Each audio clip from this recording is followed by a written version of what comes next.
항산화 작용도 있고 항염 작용이 있고, 그리고 면역 증가. 대장암은 한 69% 정도의 발생률을 줄여준다. 그 다음에 위암 같은 경우는 한 53%의 발생률을 줄여준다는 세계 10대 항암 음식 중에 제 1번으로 올라있는 게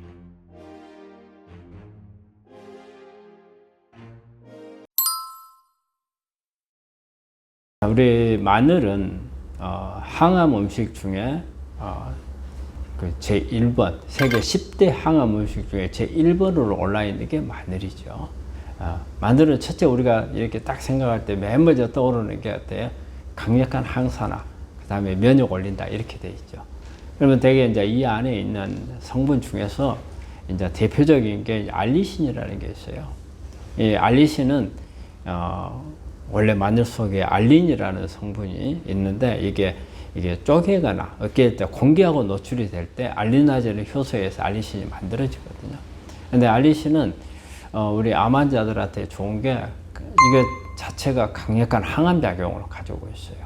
그래서 우리가 증식을 빨리빨리 하지 못하도록 막아줘요. 이거는 뭐냐면 우리 세포 주기라는 게 있어요. 세포가 커나가는 과정이 있거든요. 근데 이게 주기를 중간에서 다음 단계로 넘어가지 못하게 막아버리는 이런 기능을 가지고 있고요. 또 우리가 이 손상받은 세포들을 빨리빨리 자가 포식을 할 수 있도록 힘을 실어주고, 그리고 세포 자살을 시키는 그런 힘을 가지고 있는 게 알리신이에요.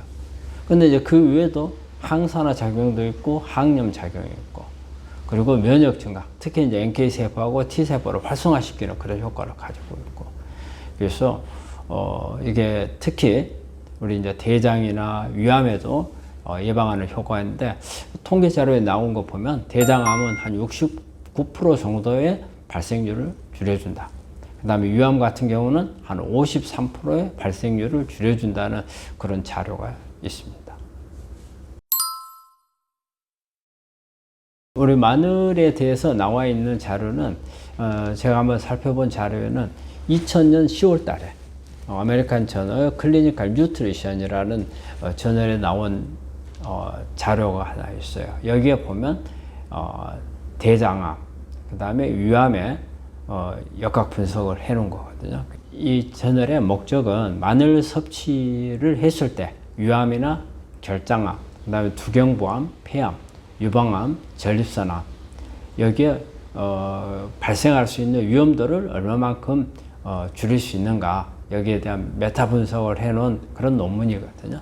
근데 여기에서 보면은 대장암의 경우에 있어서는 한 69% 정도의 발생률을 낮춰주고, 그 다음 위암의 경우에는 한 53%의 발생률을 낮춰준다고 이렇게 보고를 하고 있습니다. 그리고 또 다른 자료를 한번 보면 2018년도 가장 최근 건데 아카이브에서 발행한 건데 제키 종이라는 저자가 주 저자고요. 그래서 마늘이나 마늘 추출물을 가지고 여기에 대한 그 항암 효과를 본 그런 논문이 되겠는데, 여기에서 보면 마늘의 항암 효과가 알리신, 아조엔, 그 다음에 다스, 다트, 이런 다양한 황이 들어있는 성분들, 유기황 화합물들이 이렇게 항암 효과를 가지고 있다고 이걸 발표를 했거든요. 이거는 되게 이제 동물 실험을 한 건데요. 이게 그 마늘에 있는 알리신이 화합물의 세포 주기 정지를 시키고, 그 다음에 세포 사멸을 촉진하고, 그리고 신생혈관을 억제하는 이런 기전을 여기에서 밝힌 이런 자료가 되겠습니다. 우리 마늘은 먹는 방법에 따라서 약간의 작용이 좀 달라져요. 그냥 우리가 마늘을 통째로 먹었을 때가 어떻게 보면 가장 효과가 없어요. 그럼 마늘을 어떻게 먹어야 되냐? 마늘은 이 안에 들어있는 알리신이라는 성분을 어떻게 이용을 하느냐가 가장 중요하거든요. 그러면 알리신이 극대화돼야 돼요. 근데 마늘 속에는 원래는 알린이라는 성분이 있어요. 그래서 이게 공기 중에 노출이 되어야 알리신으로 바뀌어요. 그러면 어떻게 해야 되겠어요? 가장 좋은 것은 으깨는 거죠, 마늘을. 아니면 우리가 고기 구워서 먹을 때 보면은 편마늘을 만들잖아요. 이게 사실은 이런 과학이 숨어 있는지 몰랐지만 이게 어떻게 보면 가장 과학적이었던 음식을 만들 방법이었던 거예요. 편마늘을 만들어서 먹으면 이게 알리신을 만드는 그런 효과를 내죠. 그래서, 근데 이제 또 우리가 그 알리신을 익혀서 먹는 경우도 있어요. 근데 이제 이런 경우에는 우리 마늘에 대해서 상당히 먹었을 때 소화가 안 되고 불편한 사람들이 있잖아요. 그러니까 위장장애 같은 게 올 수도 있단 말이에요.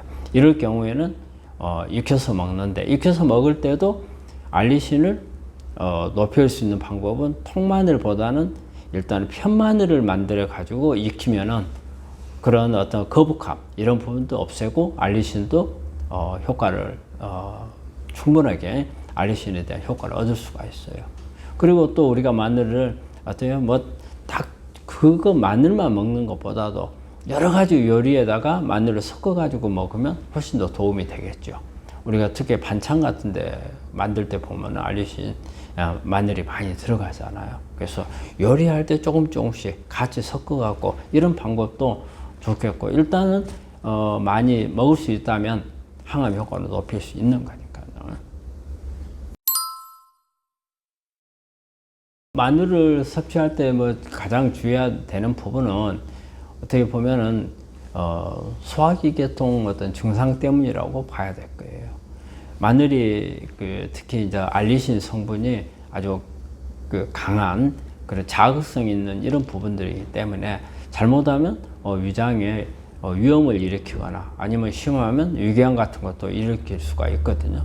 그리고 대부분은 보면은 약간 속이 더부룩하고 이런 부분들은 대부분 많이 나오잖아요. 그렇기 때문에 이런 증상들이 있는 분들은 좀 피하셔야 돼요. 그래서 이럴 때는 그냥 생으로 먹는 것보다는 익혀서 먹는 게 좋겠고, 그래서 익혀서 먹는다 해가지고 효과가 전혀 없다, 그건 아니거든요.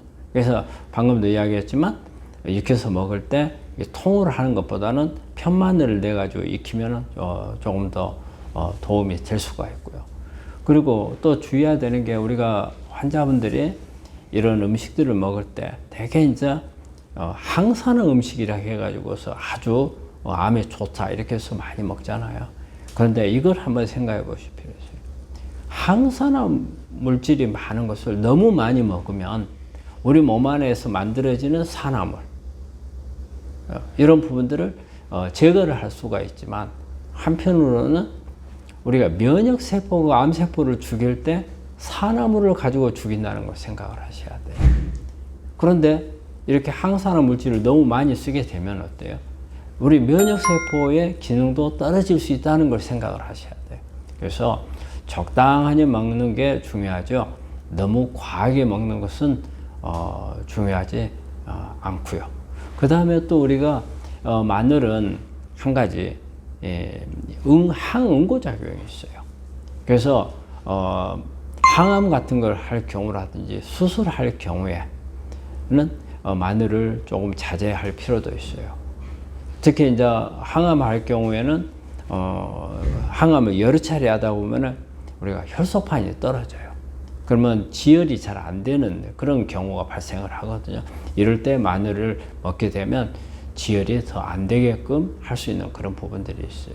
그리고 보통 이제 수술을 하게 되면 당연히 우리가 지혈 문제가 나오기 때문에 이럴 때는 마늘을 조금 섭취하지 않는 게 바람직합니다. 우리 이제 마늘을 먹을 때 보면 우리 반찬 만들면 여러 가지 같이 섞잖아요. 예, 그래서 우리가 반찬을 저는 항상 강조를 많이 하는데, 반찬은 항암 효과가 있는 그런 음식이다. 그래서 강조하는데, 여기에 보면은 마늘하고 같이 섞어서 먹는 게 양파가 아주 좋은 걸로 나와 있어요. 그래서 외국의 그 자료가 푸에르토리코라는 나라에서 이걸 연구한 자료가 있는데, 여기에 마늘하고 양파를 매일 이렇게 같이 먹었어요. 그랬더만 단독으로 먹는 거에 비해서 유방암 발생이 한 67% 정도 감소하더라. 이래 나온 자료가 있거든요. 그래서 양파는 마늘하고 같이 궁합이 잘 맞는 것 같아요. 그 외에도 이제 토마토는 라이코펜이라는 성분이 이렇게 마늘하고 궁합이 잘 맞고, 그 다음에 브로콜리나 강황, 녹차 이런 부분도 마늘하고 같이 먹으면 상당히 항암 효과를 높일 수 있는 음식으로 되어 있습니다.